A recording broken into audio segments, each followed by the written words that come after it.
Class 9 के सभी subject के कंप्लीट सिलेबस के लिए सब्सक्राइब कीजिए हैंडराइटिंग नोट चैनल को और साथ बेल आइकन को भी प्रेस कीजिए ताकि सभी नोटिफिकेशन आपको टाइम टू टाइम मिलते रहे।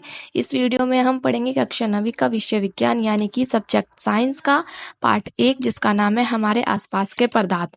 इसमें हम पढ़ेंगे पदार्थ, कणों के गुणधर्म और पदार्थ की अवस्थाएं। तो पाठ को शुरू करते हैं। पाठ का नाम है हमारे आसपास के पदार्थ। इसका अर्थ क्या है, इसमें हमें समझना होगा पदार्थ क्या है, यह किस चीज से मिलकर बना है, इसकी परिभाषा क्या है। तो यहाँ पर हमें दिया है पदार्थ की परिभाषा क्या होगी। ऐसा कुछ भी जो स्थान घेरता है वह जिसमें द्रव्यमान होता है वह पदार्थ कहलाता है। ऐसी कोई भी चीज जो स्थान यानी कि जगह को घेरती है और जिसमें द्रव्यमान हो उसी को हम पदार्थ कहेंगे। अभी यहाँ पे एक शब्द द्रव्यमान आया है, पहले इसे समझते हैं। पहले हम ये समझते हैं कि द्रव्यमान होता क्या है। द्रव्यमान किसी वस्तु में उपस्थित उसकी पदार्थ की मात्रा को कहते हैं, ठीक है। इसका मात्रक किलोग्राम या ग्राम आदि होते हैं। यह एक अदिश राशि होती है। अब इसको पहले हम देखते हैं, इसको अगर हमें ज्ञात करना होगा तो किस तरह से करेंगे। इसका एक सूत्र होता है, उस वस्तु का भार बटे गुरुत्वीय त्वरण। वस्तु का भार मतलब जो भी आप वस्तु ले रहे हो उसका भार और उसके बटे में आएगा गुरुत्वीय त्वरण, ठीक है। जो इसका जो द्रव्यमान है, द्रव्यमान इज इक्वल टू होगा W/G। तो हमारा सूत्र क्या बना, द्रव्यमान बराबर वस्तु का भार बटे में गुरुत्वीय त्वरण। जो गुरुत्वीय त्वरण है उसको हम G से डिनोट करते हैं और भार को W से डिनोट करते हैं, ठीक है। जो हमारा गुरुत्वीय त्वरण जो होता है उसका जो मान होता है वो होता है 9.8 मीटर प्रति सेकंड स्क्वायर। ओके, ये कांस्टेंट होता है, ये बदलता नहीं है। और हम एक अभी पहले ऐसा करते हैं, एक उदाहरण लेके चलते हैं। उदाहरण हमारे क्या है, मान लेते हैं मनुष्य का द्रव्यमान ज्ञात करना है, ठीक है। जिसका हमें भार दिया हुआ है 98 किलोग्राम, वो 98 किलो का है, ठीक है। आप उसको कैसे ज्ञात करेंगे द्रव्यमान का। अभी मैंने आपको एक सूत्र बताया, द्रव्यमान इज इक्वल टू क्या होगा हमारा W/G। तो W हमारा कितना है 98 और G का मान हमारा क्या है 9.8। अगर हम इसको सॉल्व करेंगे तो हमारा इज इक्वल टू क्या आएगा 10 किलोग्राम। तो उस मनुष्य का द्रव्यमान कितना निकला 10 किलोग्राम। इस तरह से हम किसी भी वस्तु का द्रव्यमान ज्ञात कर सकते हैं। पदार्थ में आगे देखते हैं, आगे क्या लिखा था। पदार्थ छोटे छोटे कणों से मिलकर बना होता है। जो भी पदार्थ है उसमें बहुत छोटे छोटे कणों से मिलकर यह पदार्थ बना होता है। अब जिन कणों से मिलकर बना होता है इन कणों को हमें समझना होगा। इन कणों के कुछ गुण होते हैं जो हम आगे पढ़ेंगे। अभी यहाँ पर कुछ उदाहरण ले लेते हैं। पदार्थ के उदाहरण दिए हैं हमें। यह किताब पदार्थ है, पेन, तारे, सूर्य, हवा, ग्रह, पानी आदि। यह सभी चीज क्या है, जगह भी घेरती है और इनमें द्रव्यमान भी होता है, यानी कि हम किलोग्राम में माप सकते हैं। तो यह सभी चीज क्या होगी, हो गई पदार्थ। आगे अभी कण के बारे में देखते हैं जिनसे पदार्थ बना होता है। कणों के गुणधर्म, कणों की कुछ विशेषताएं होती हैं तो उनके बारे में देखते हैं। कणों की कुल 3 विशेषताएं में दी गई हैं। इन तीनों को एक एक करके हम पढ़ेंगे कि वे विशेषताएं क्या क्या है। तो पहले है पदार्थ के कणों के बीच रिक्त स्थान होता है। जो पदार्थ के कण होते हैं उनके बीच में रिक्त स्थान यानी कि खाली जगह होती है। दूसरा दिया है पदार्थ के कण निरंतर गतिशील होते हैं। जो भी पदार्थ के यह कण है जिससे पदार्थ बना है वह हमेशा चलते रहते हैं, यानी हमेशा गति में रहते हैं, ठीक है। थर्ड है इसमें पदार्थ के कण एक दूसरे को आकर्षित करते हैं। जिन भी कणों से पदार्थ बना होता है वह कण एक दूसरे को आकर्षित यानी कि एक दूसरे को अपनी तरफ खींचते हैं। आपको जो यह 3 गुण दिए गए हैं कण के, इनको एक एक करके उदाहरण के साथ। कणों के गुणधर्म, कणों का पहला गुणधर्म क्या है, पदार्थ के कणों के बीच रिक्त स्थान यानी कि खाली जगह होती है। इसे समझने के लिए आपको क्या करना होगा, एक गिलास पानी लेना होगा। कांच के गिलास में पानी लीजिएगा, जितना पानी लिया है उसको आप मार्क कर लीजिए, ठीक है, जितना पानी लिया है आपने। उसके बाद आपको क्या करना है, उसमें 2 से 3 चम्मच या तो चीनी या फिर नमक उसमें डाल लेना है और उसे पूरी तरह से घोल देना है। जब तक कि नमक या चीनी पूरी तरह से घुल ना जाए उसके बाद हमें फिर चेक करना है कि इसमें पानी का लेवल है, वो जो पानी का स्तर है वो बड़ा है कि नहीं।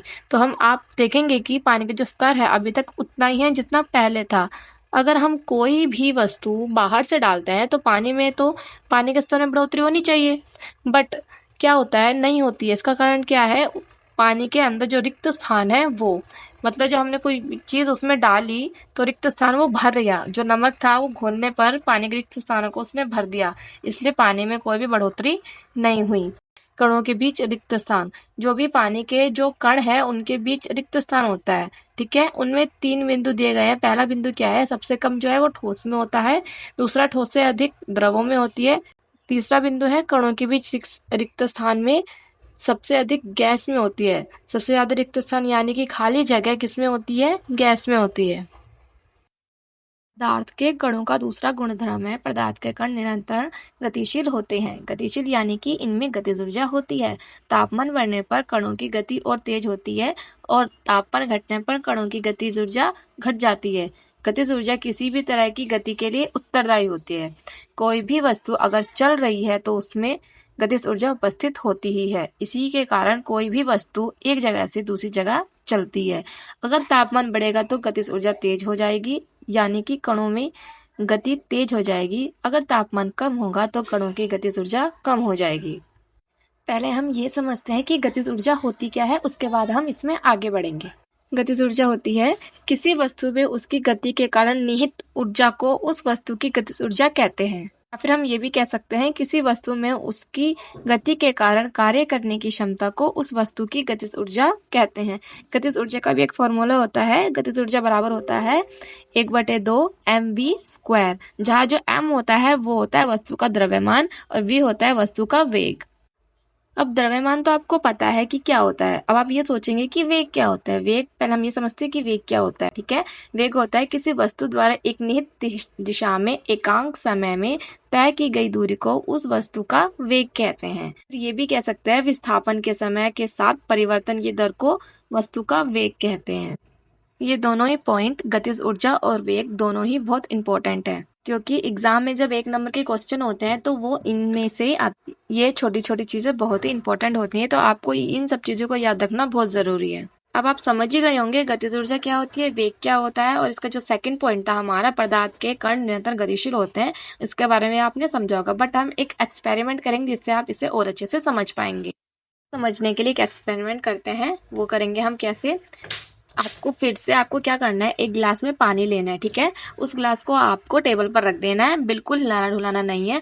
जब पानी बिल्कुल शांत अवस्था में आ जाए, तब कोई भी हलचल न हो पानी में, तब आपको क्या करना है, एक ड्रॉपर की हेल्प से आपको उसमें कोई भी रंग की स्याही होती है वो आपको डालनी है, ठीक है।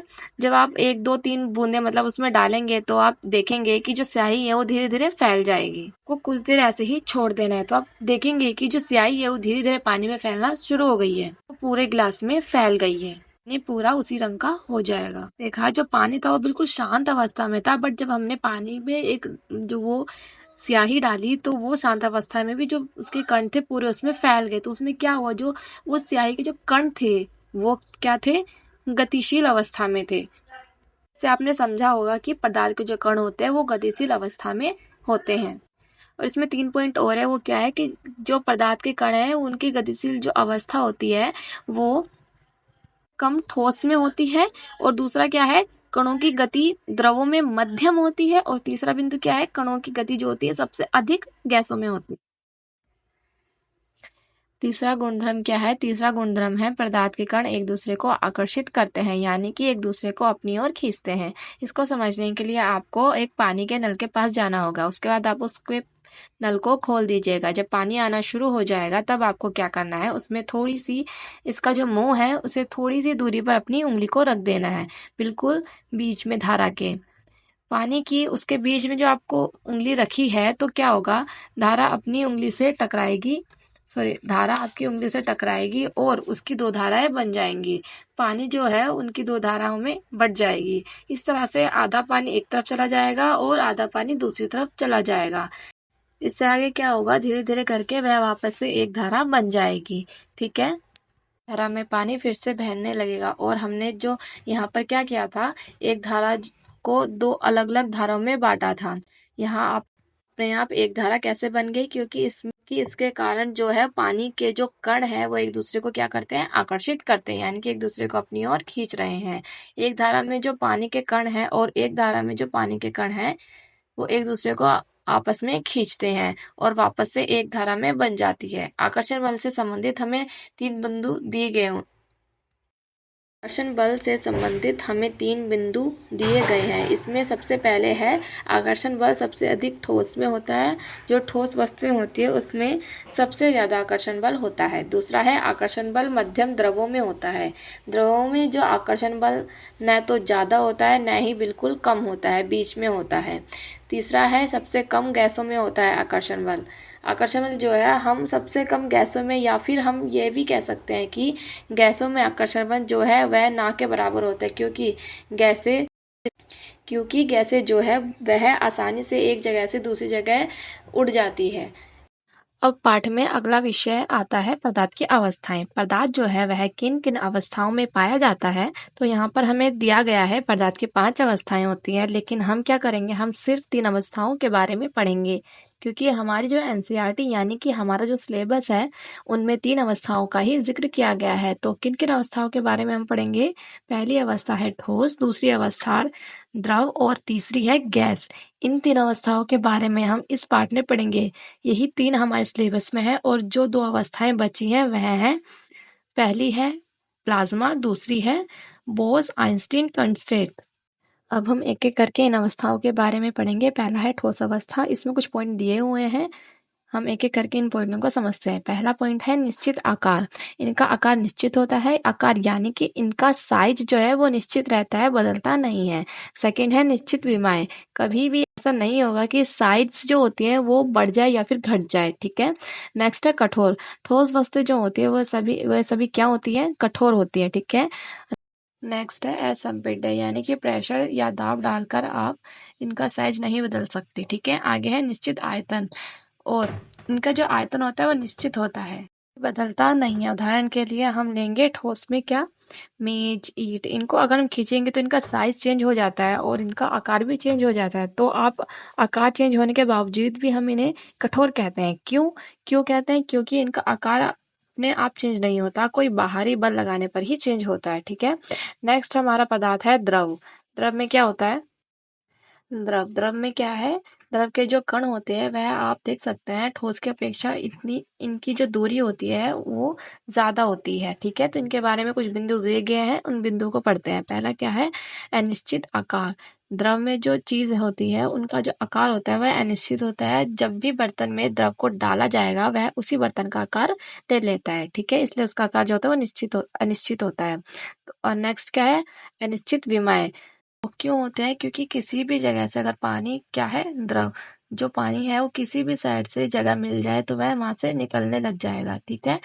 तो इसका मतलब क्या है, इसकी विमाएं जो है वो निश्चित नहीं होती है, चेंज होती रहती है, ठीक है। नेक्स्ट है हमारा बहाव। जो द्रव होती है वह बहती है, उनमें बहन होता है, एक जगह से दूसरी जगह बहकर वह जा सकती है, इसलिए, ठीक है। द्रव में आगे है, जो द्रव चीज होती है उसमें उनका संपीडित हो किया जा सकता है, लेकिन बहुत कम। जैसे किया जा सकता है कि उनके बीच में जो द्रव के कण हैं उनके बीच में बहुत कम जगह होती है, ठीक है।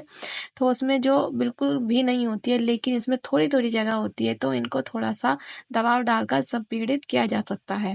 द्रव में आखिर में बिंदु दिया गया है निश्चित आयतन। इस तरह का द्रव जो भी आयतन होता है वह निश्चित होता है। उदाहरण ले सकते हैं हम क्या, पानी, दूध। नेक्स्ट हम पढ़ेंगे, नेक्स्ट है गैस। गैस में दिया गया है, कुछ पॉइंट दिए गए हैं। पहला पॉइंट है अनिश्चित आकार। इस यानी कि अगर हम किसी गैस को हम किसी बर्तन में डालते हैं तो वह पूरी तरह से उसे भर देगा। अगर वह बर्तन तो किसी भी जगह से खुला है तो वह बाहर निकल जाएगी। इसका मतलब क्या होगा, उसका आकार निश्चित नहीं होता है, ठीक है। नेक्स्ट है हमारा अनिश्चित विमाएं। जैसे द्रव जो होता है वह भी बह जाता है, इसी प्रकार से गैस भी होती है। वह अगर वो बर्तन में कहीं भी है, कहीं से वो बर्तन खुला है तो वह वहाँ से उड़ जाएगी, मतलब यानी कि हम कह सकते हैं वो बह जाएगी। तो इसकी विमाएं भी इसलिए निश्चित नहीं होती है।